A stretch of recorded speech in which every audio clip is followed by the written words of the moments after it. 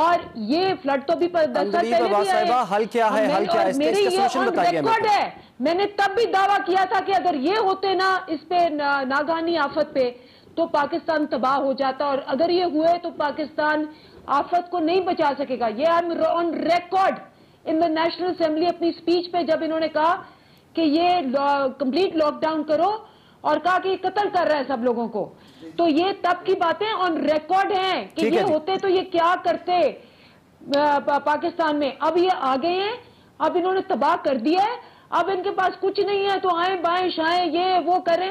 میرے سوال کا جواب نہیں دیا. نواز شریف کیوں نہیں آ رہے؟ میرے سوال کا جواب نہیں دیا. پوچھ لیتے ہیں جی, یہی سوال پوچھ لیتے ہیں جی. گوہر بلوچ صاحب بتائیے کیوں نہیں آ رہے نواز شریف صاحب؟ دیکھیں انہوں نے دو باتیں کی ہیں. نواز شریف صاحب انشاءاللہ الیکشن سے پہلے واپس آئیں گے اور ہماری الیکشن کمپین کو وہی لیڈ کریں گے, اور انشاءاللہ چوتھی بار وزیر اعظم پاکستان بنیں گے. دوسری گزارش میں یہ کہہ رہا ہوں کہ ایک بات انہوں نے بڑی اچھی کی ہے کہ وہ جی کیسر شیخ صاحب کا حوالہ انہوں نے دیا ہے کہ انہوں نے بات کی. اکبر ایس بابر نون لیگ کا بندہ ہے, بانی رکن ہے پی ٹی آئی کا. اکبر ایس بابر نے درخواست دی کہ عمران احمد نیادی نے اس قوم کا کروڑوں روپیہ ہڑپ کیا ہے. اکبر ایس بابر نے ان کو ایکسپوز کیا کہ اس نے خفیہ اکاؤنٹس, خفیہ فنڈنگ, فارن فنڈنگ لایا سازش کے تحت ملک کے اندر.